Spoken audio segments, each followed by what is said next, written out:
ধোবি রে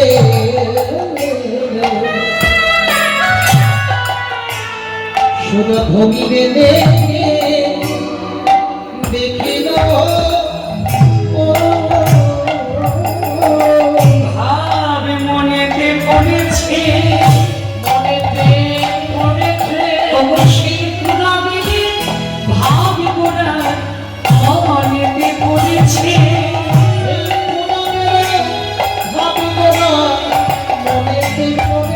সেই বৃন্দাবনের ভাব গোড়া মনেতে পড়েছে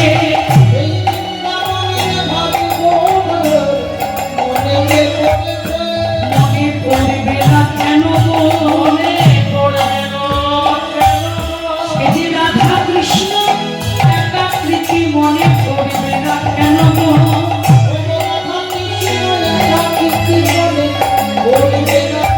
সে যে রাধা কৃষ্ণ একাকৃতি মনে পড়বে না কেন অন্তে কৃষ্ণ বহির্গ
সকল ভক্তিমতী মায়েরা কৃষ্ণ ভক্ত বাবারা সকলের চরণে আমার শতকোটি দণ্ডবত প্রণাম।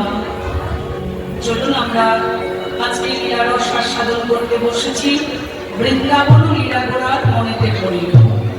নদিয়ার চাঁদ বহু সুন্দর, মধ্যরাত্রিতে পালঙ্কের উপরে শয়নে আছে। হঠাৎ করে শারদীয়া চাঁদের কিরণ জানলার ফাঁক দিয়ে গৌর হরির বদন চাঁদের উপর পড়ল। তা মধ্যরাত্রিতে গৌর হরির ঘুমটা গেল ভেঙে। গৌর হরি মনে মনে চিন্তা করলেন, আহা মরিমরি, এই চাঁদ আমি সেদিন দেখেছিলাম যেদিন বৃন্দাবনে রাসলীলা হয়েছিল। তাই গৌর হরি শারদীয়া চাঁদকে দেখে রাসলীলার কথা মনে পড়ে গেল। তো গৌর হরি চিন্তা করলেন, চাঁদ নিয়ে তো আর শুধু রাসলীলা হয়নি, রাসলীলা হয়েছিল ভাগ্যবতী যমুনার তীরে। তো গৌর হরি চিন্তা করলেন, তাহলে আমার ভাগ্যবতী যমুনা কোথায়? মধ্যরাত্রিতে গৌর হরি ঘরের বাইরে বেরিয়ে পড়লেন। এক পা দু পা করে নবদ্বীপের পথে পথে চলে যাচ্ছে। আপনারা সবাই জানেন গৌর হরি নবদ্বীপে যত লীলা করেছেন সব ষোলধরী কেন্দ্রে, আর ভগবান কৃষ্ণচন্দ্র বৃন্দাবনে যত লীলা করেছেন সব যমুনা কেন্দ্রে। তা গৌর হরি ষোলধরী গঙ্গাকে দর্শন করে জিজ্ঞাসা করল, তুমি কে? তুমি গঙ্গা না তুমি যমুনা? যদি গঙ্গা হও তাহলে জানবো এটা নবদ্বীপ, আর তুমি যদি যমুনা হও তাহলে জানবো যেটা বৃন্দাবন। তা গৌর হরি ডাক শুনেই ষোলধরী গঙ্গা কল কল কল কল নিদানে বয়ে যাচ্ছে। তা গৌর হরি তখন জিজ্ঞাসা করলেন, কি যমুনা? ও যমুনা, যমুনা তুমি কি গো সেই যমুনা প্রবাহিনী?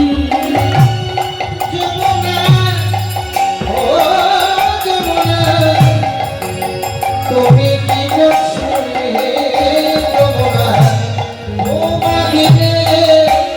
যমুনা ও যমুনা তুমি কি করছিলে যমুনা প্রবাহিনী?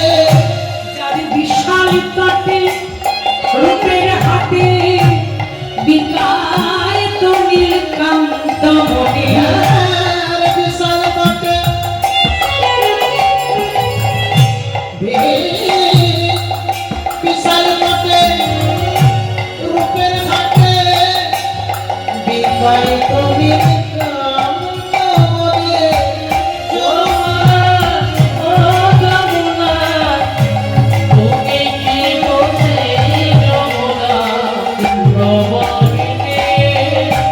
কোথায় ছাড়ো ছন্দ বলি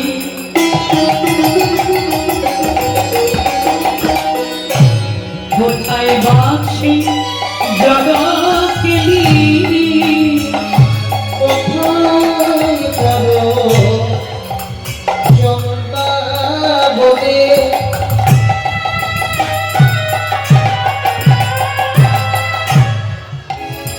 কোথায় বাসে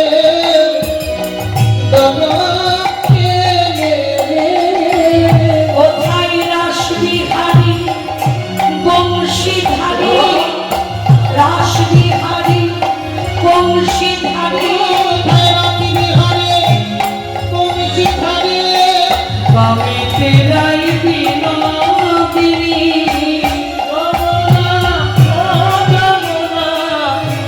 তুমি কি বসে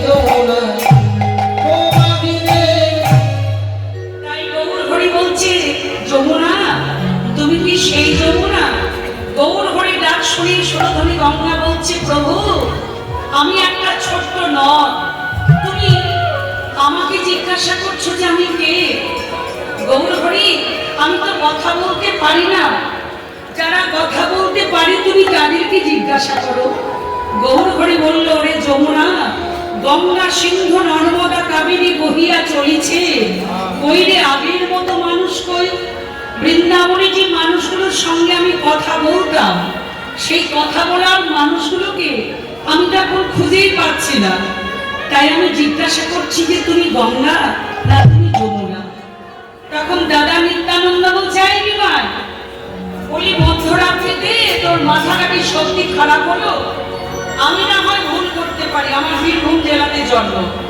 কিন্তু তোর তো নবদ্বীপের জন্ম তাহলে তুই আজকে গঙ্গাকে যমুনা যমুনা বলে ডাকলি কেন তখন গৌর হরি নিত্যানন্দকে বলছে ও দাদা যারা আমার নয়ন নিয়ে সুরধনী গঙ্গাকে দর্শন করবে তারাই দেখতে পাবে গঙ্গার ঘোলা জলের আড়ালে যমুনা লুকিয়ে আছে তাহলে মায়েরা গঙ্গার ঘোলা জলের আড়ালে যমুনাকে দেখতে গেলে আজ আমাদের প্রত্যেকের নয়নটাকে পাল্টাতে হবে তার মানে কি বলুন তো কারোর শরীরে যদি চামড়া কেটে যায় টিউবলাইটের আলোতে বা হ্যালোজেনের আলোতে দেখতে পাওয়া যায় কিন্তু কারোর শরীরের ভেতর যদি হাড় ফেটে যায় টিউবলাইটের আলোতে বা হ্যালোজেনের আলোতে কি দেখতে পাওয়া যাবে যাবে না শরীরের ভেতর হাড় ফাটা দেখতে গেলে ডাক্তারের কাছে যেতে হবে ডাক্তার এক্সরে আলো দিয়ে দেখবে শরীরে হাড়ের মধ্যে কোন জায়গায় ফাট ধরেছে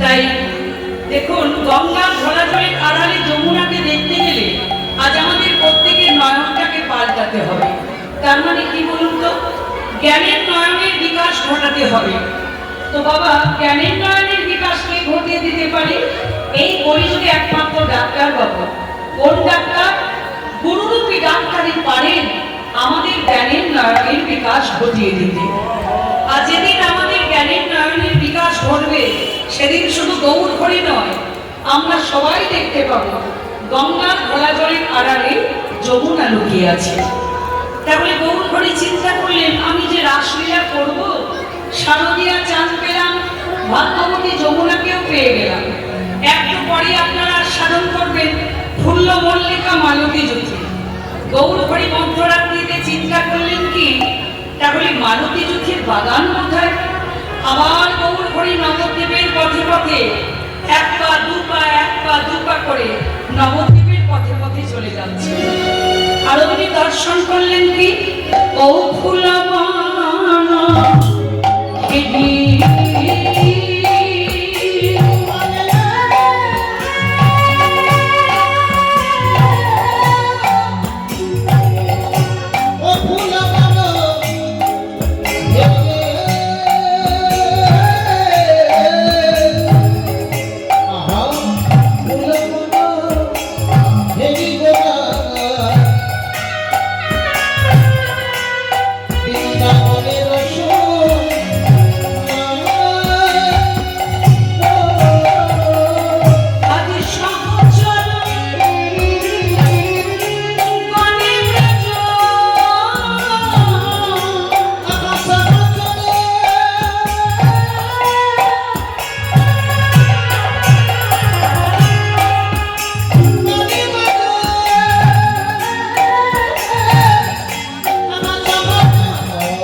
বলি মধ্যরাত্রিতে তোমার মাথাটা কি সত্যি খারাপ হলো?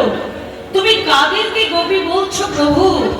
বৃন্দাবনে যারা গোপী ছিল তারা নারী ছিল, আর নবদ্বীপে তুমি যাদেরকে গোপী বলছো প্রভু এরা তো সবাই পুরুষ। সর্বস্বামী পঞ্চতত্ত্ব এরা তো পুরুষ।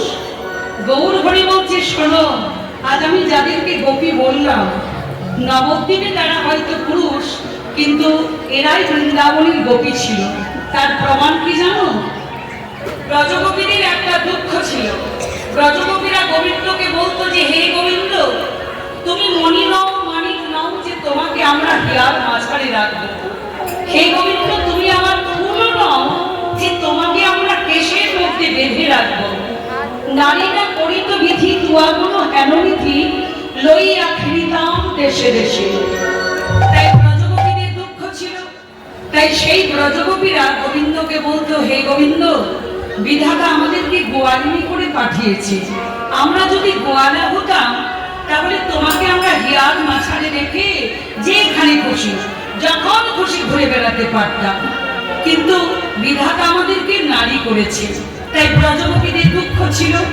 তাই সেই ব্রজগোপী এই কলিযুগে পুরুষ রূপে এসেছেন। তখন নবদ্বীপের ভক্তগণ বলছে ও প্রভু, তুমি তো এটা কথার কথা বলে বুঝিয়ে দিলে, তুমি কি প্রমাণ দিতে পারবে প্রভু যে এই নবদ্বীপে তুমি যাদেরকে গোপী বলছো এরাই বৃন্দাবনের গোপী? গৌর হরি বলছে তাদের নয়ন পানি চাইলে বুঝতে পারবে যে এরাই বৃন্দাবনের গোপী। তার প্রমাণ কি জানো? এরা সবে ভক্ত রূপে দিল ধরা, এরাই তো গোপী রে।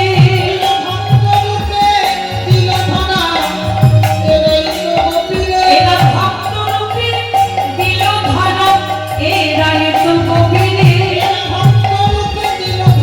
কৃষ্ণ বলতে বহে ধারা,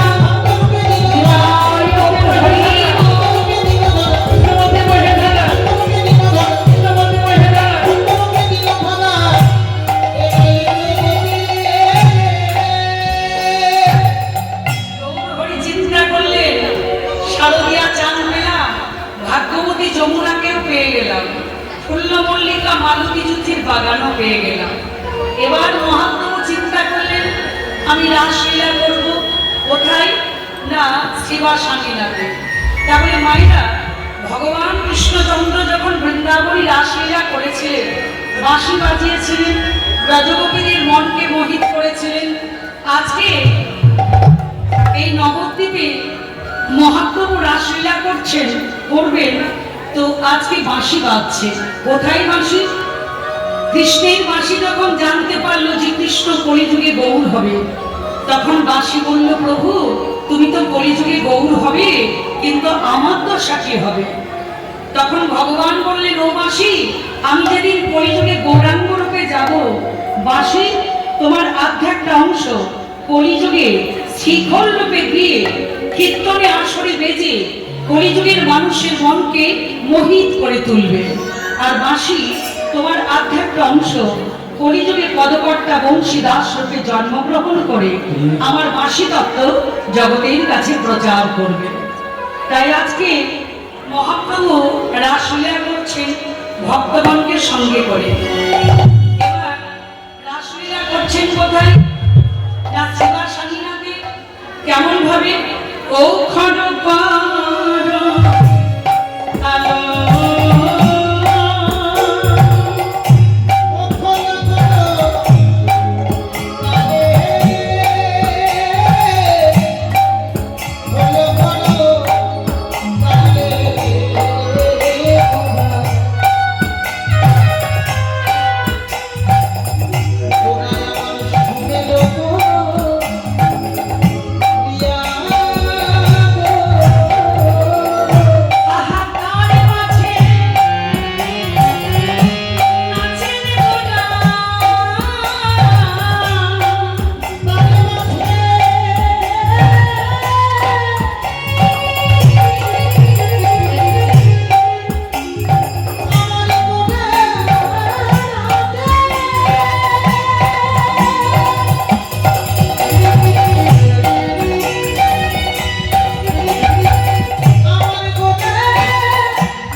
নৃত্য করছেন আজ ধীরে ধীরে নাচেন গোরা ধীরে ধীরে নাচে গোরা ধীরে ধীরে নাচেন গোরা ধীরে ধীরে নাচে গোরা কোটি তুলা দিয়া ধীরে ধীরে নাচে গোরা কোটি গোলা দিয়া কোটি গোলা দিয়া আহারি অনিমিকে সঙ্গী গণে অনিমিকে সঙ্গী গণে অনিমিকে সঙ্গী গণে অনিমিকে সঙ্গী গণে দেখে তাকাইয়া শোভার বলে হারে যায় অনিমিকে সঙ্গী গণে দেখে তাকাইয়া তোমার বলে হারি যায় ধীরে ধীরে নাচেন গোরা কোটি তোলাইয়া কোটি তোলাইয়া ধীরে ধীরে নাচে গোরা কোটি গোলা দিয়া কোটি গোলা দিয়া আহা চরণেতে বাজেন পুরি চরণে দেওয়ার উপর চরণেতে বাজেন পুরি চরণেতে বাজেন রণ ঝুনু পুরি রণ ঝুনু পুরি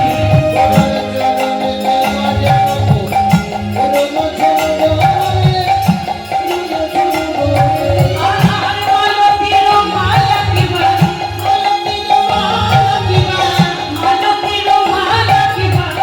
মালতীর মালকিবা ইয়ার মাঝে দোলে শোভার দোলে হারি যায়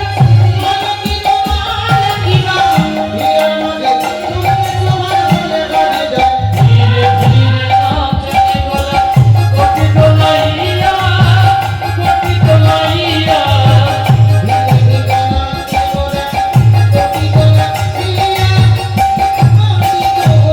বাবা গুলো হেলো নিবা বহুর হেলো নিবা বহুর হেলো নিবা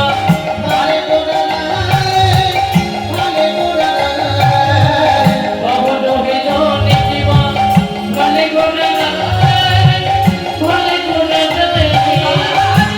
গলে গলে বনমালা গলে গলে বনমালা কত শোভা পাইলে একবার দেখে আসি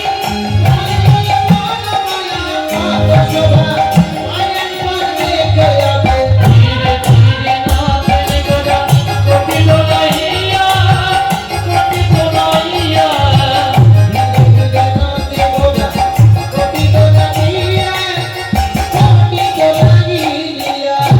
মহাপ্রভু নৃত্য করছেন আর সঙ্গে সঙ্গে করলেন কি গৌরীদাসের খোল বেজে উঠল গৌরীদাসের খোল কি বলে বাজি বাজে খোল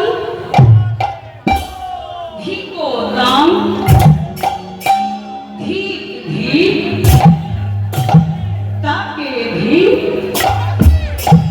ধিক তাকে ধিক তাকে ধিক তাকে বলছে বাবা ধিক্কারে যেন শেষ নয় তাহলে গৌরীদাসের খোল তাকে কি বলে ধিক দিচ্ছে আজ খোল বেজে বলে তাকে ধিক বলে তাকে ধিক খোল বেজে বলে তাকে ধিক চেনা দেবে খোল বেজে বলে তাকে ধিক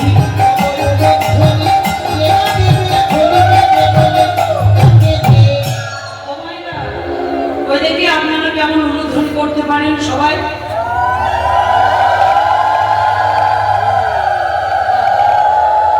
আপনারা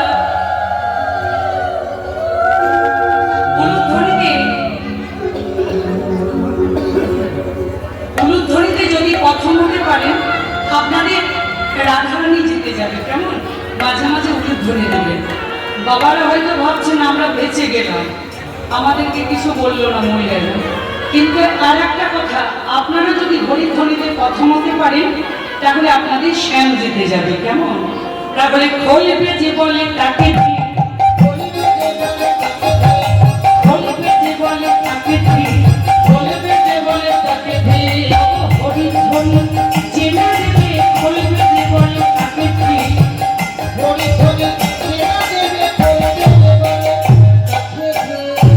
ওই দেখি বাবারা কেমন হরিধ্বনি করতে পারেন? প্রেমানন্দে নিতাই গৌর হরি বল। মায়েরা গৌরধ্বনি। এখন কিন্তু সমান সমান হয়ে রইল। কেমন? মায়েরা যদি উলুধ্বনিতে প্রথম হতে পারেন আপনাদের রাধারানী জিতবে, আর বাবারা যদি হরিধ্বনিতে প্রথম হতে পারেন আপনাদের শ্যাম জিতবে। কেমন? তাহলে হরিদাসে খোল আর কাকে ধিক দিচ্ছে? আজ খোলবে যে বলে তাকে ধিক, শুনতে এসে ঘুমিয়ে পড়ে, খোলবে যে বলে তাকে ধিক।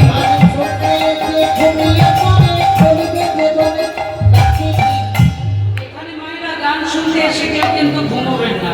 এমনিতে বড় বড় হাই হচ্ছে, মানে ঘুমোবার রাত তো। তো যারা যদি কেউ ঘুমিয়ে যায় মায়েরা, পাশে যারা জেগে থাকবেন পাশে থেকে একটু চিমটি কেটে দেবেন। কেমন? যদি ঝগড়া করে বলবেন মূল জ্ঞান বলেছে তাই এই কাজ করেছি, তাহলে সে আর কিছু বলতে পারবে না। আর গান শুনতে বসে ঘন্টা খানেক গান শুনে কিন্তু কেউ আর বাড়ি যাওয়ার চেষ্টা করবেন না, একদম সকাল করতে হবে। তাহলে মহাপ্রভু নৃত্য করছেন, হরিদাসের খোল বাজছে। শুধু খোল বাজলে তো ভালো লাগে না, তখন শ্রীবাস ঠাকুর করতালি দুটি এনে কি করলো জানেন? করতালি দুটি এনে আজ করতাল বলে করতাল, করতাল বলে করতাল, করতাল বলে করতাল, ভগবে তালে কাটায়ও না কালে, করতাল বলে করতাল।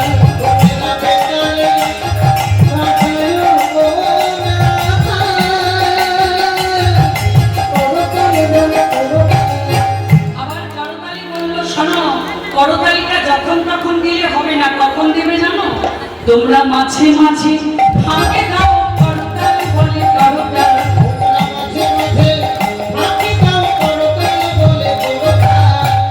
দেখুন মায়েরা, করতালি দিলে কি হয়? এই দেখুন, এই একটা করতাল, আর গুরুদেবের কাছে দীক্ষা নিয়ে যে করে করে করতালি দেওয়া যায় সেই করতাল। তাহলে এই করতালিটার কাজ কি?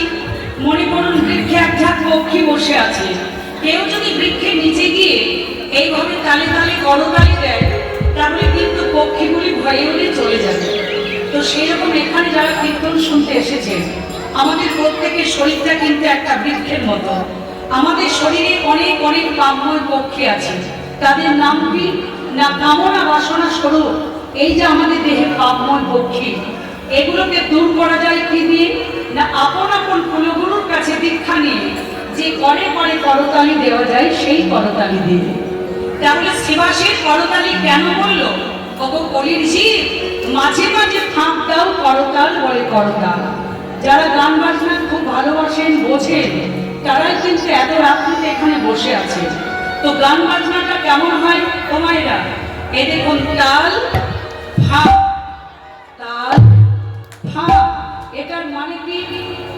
মানে করতালি কলির চিত্তে শিক্ষা দিল, শোনো, তালে তালে তোমরা সবাই সংসার করো, আর তালের পাশে যে ফাঁকের কথা বললাম, ফাঁকে ফাঁকে তোমরা হরি ভজন করো।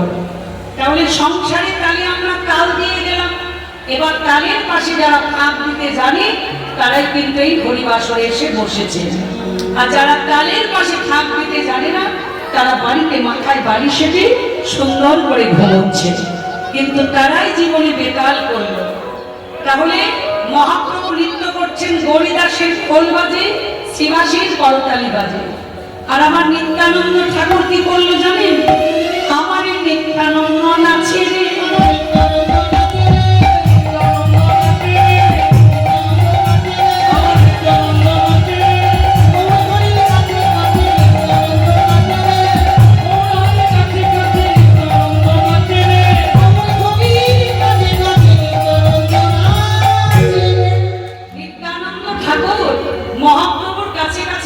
করছেন কেন? সচিমা বলেছিল, ওরে অনিতাই, আমার গৌর যখন কৃষ্ণ নাম করে তখন তার অষ্ট সাতটি ভাবের উদয় হয়। তো দেখিস বাবা নিতাই, আমার গৌর কৃষ্ণ নাম করতে করতে অঙ্গ যদি এড়িয়ে পড়ে, একটা কাজ করবি তো, ধরবি ধরবি নিতাই আমার গৌর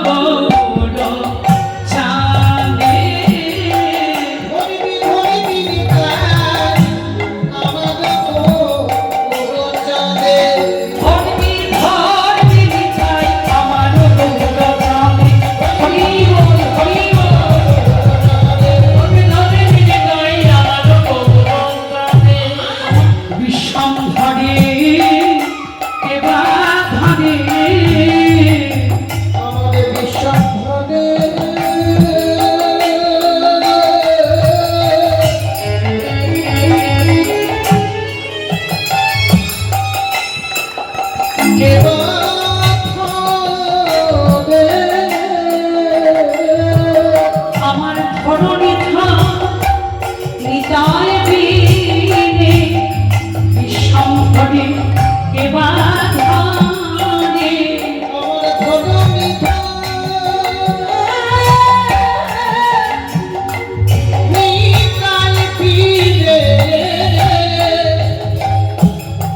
আমার বিশ্বাস ভরে এবার হবে মরিবি আমার তাই নিত্যানন্দ ঠাকুরের নিত্য দর্শন করে অদূরে দাঁড়িয়ে দাঁড়িয়ে আমার অদ্বৈত নাচে গো অদ্বৈত নাচে গো অদ্বৈত নাচে গো জোরে জোরে লক্ষ্য দিয়ে অদ্বৈত নাচে গো জোরে জোরে লক্ষ্য দিয়ে অদ্বৈত নাচে গো। নবদ্বীপের ভক্তগণ বলছে, ও বুড়ো, এই বয়সে এমন করে কেউ নৃত্য করে? অদ্বৈতকে বুড়ো কেন বললেন? অদ্বৈত আচার্যের বয়স কত? নবদ্বীপে মহাপ্রভু যখন আবির্ভূত হলেন তখন অদ্বৈত আচার্যের বয়স ছিল 52 বছর। এবার মহাপ্রভু যখন রাসলীলা করলেন শিবা স্বামীনাথে তখন অদ্বৈত আচার্যের বয়স ছিল 72 বছর। তাহলে 72 বছরে বুড়ো যদি নৃত্য করে লোকে তো তাই বলবে। নবদ্বীপের যত ভক্তগণ, ও বুড়ো, এই বয়সে এমন করে কেউ নৃত্য করে? অদ্বৈত বলছে, আমি নাচবো না তো কি তোমরা নাচবে? তা নবদ্বীপের ভক্তগণ বলছে, কেন বুড়ো তুমি নাচবে কেন? অদ্বৈত বলছে, জানো না, বলি আজ তাই পেয়েছি তারপরে যা চেয়েছি, আজ তাই পেয়েছি। আহা কীর্তনে আসরে এসে হরি বলে দে, কীর্তনে আসরে এসে, কীর্তনে আসরে এসে বললো, তারপরে যা চেয়েছি আজ তাই পেয়েছি। কি চেয়েছিলেন, কি পেলেন? অদ্বৈত পেলেন। অদ্বৈত হলেন দেবাদিদেব মহাদেব ভগবান কৃষ্ণচন্দ্র। যখন রাসলীলা করলেন তখন পার্বতীকে স্মরণ করলেন। পার্বতী বললেন কি, পার্বতী দেবী কাত্যায়নী রূপ ধারণ করে, কাত্যায়নী রূপ ধারণ করে পার্বতী রাসলীলায় যাওয়ার জন্য স্বামীর কাছে অনুমতি চাইতে গেছে, মানে ভোলানাথের কাছে। এবার ভোলানাথ বলছে, দেবী তুমি হঠাৎ করে সেজে গুজে তুমি যাচ্ছ কোথায়? পার্বতী চিন্তা করলেন, স্বামীকে মিথ্যা কথা বলা যাবে না, কারণ আজকে যদি আমি আমার স্বামীকে মিথ্যা কথা বলি, পরজগতে যত রমণী আছে সবাই কিন্তু স্বামীকে মিথ্যা কথাই বলবে। তাই পার্বতী জীবজগতের কথাটাও চিন্তা করলো। ভোলানাথ বলছে, কি হলো দেবী, এত সেজে গুজে তুমি যাচ্ছ কোথায়? পার্বতী বলছে, ও স্বামী, ভগবান কৃষ্ণচন্দ্র রাসলীলা করবেন, আমায় স্মরণ করেছেন, তাই আমি রাসলীলা দর্শন করতে চললাম। ভোলানাথ বলল, দাঁড়াও দেবী, তুমি একা কেন যাবে? তোমার সঙ্গে আমিও যাব। না স্বামী, সেখানে আপনার যাওয়া হবে না। কেন দেবী? তোমার যদি যাওয়া হয় তো আমার কেন হবে না? ও স্বামী, আমার প্রভু রাসলীলায় একমাত্র গোপীর আগমন, তাই নাকি? ঠিক আছে, তাহলে তুমি যাও। এবার ভোলানাথ বলছে, এই নন্দী, কি হলো বাবা? এই ভিন্দি, বলছি তোরা দুজনে কিছু পারবি তো? হ্যাঁ পারবো। কি পারবি? আমি জানি না বাবা। তোদের মা পার্বতী দেবী কাত্যায়নী রূপ ধারণ করে রাসলীলায় যাচ্ছে। হ্যাঁ, তোদের মা রাসলীলায় যাবে, আমি যাব না? অবশ্যই। তাহলে একটা কাজ কর, কিছুটা সিদ্ধির গুলো কুড়িয়ে এনে তোদের মায়ের শাড়ির আঁচলের মধ্যে বেঁধে দিবি। এই দেখ, ছোট্ট করে একটা এইভাবে বেঁধে দিয়ে ছোট্ট করে একটা ফুটো করে দিবি। এবার তোদের মা যে রাস্তা দিয়ে যাবে, এই ফুটোটার মধ্যে সিদ্ধির গুলো পড়তে পড়তে যাবে, আর সেই পথ অনুসরণ করতে করতে আমি ঠিক রাসলীলায় পৌঁছে যাব। কিরে রঙ্গি ভেঙ্গি পারবি তো? ঠিক আছে। দেবী যা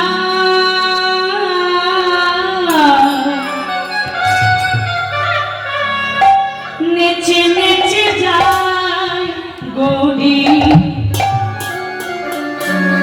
নেচে নেচে যায়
পদার্পণ করলেন।